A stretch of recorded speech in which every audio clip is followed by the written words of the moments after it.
خبر رساں agency AFP کی ایک رپورٹ میں بتایا گیا کہ 2.5 ماہ سے زائد عرصے سے تمام سپلائی شپمنٹس کو غزہ میں داخل ہونے سے روک دیا گیا ہے۔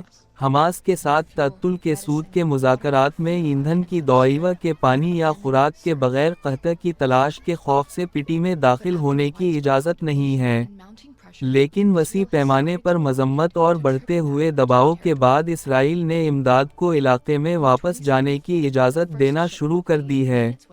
مئی کے 20 کو امداد کی پہلی کھیپ غزہ پہنچی جس نے تقریباً 90 ٹرک سامان اکٹھا کیا اور مکمل ناکہ بندی ختم کر دی جو مارچ کے دوسرے دن شروع ہوئی تھی۔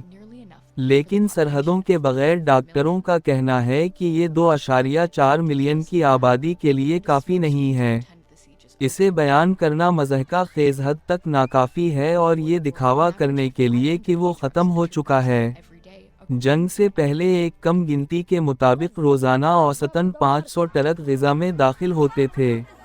بین الاقوامی فوجداری عدالت میں محدود کرنے کے لیے نومبر میں اسرائیلی وزیر اعظم کے خلاف انسانیت کے خلاف جرائم اور جنگی جرائم کے الزامات کے تحت گرفتاری کے وارنٹ جاری کیے گئے تھے جن میں جنگ کے طریقہ کار کے طور پر بھوکا رہنا بھی شامل ہے۔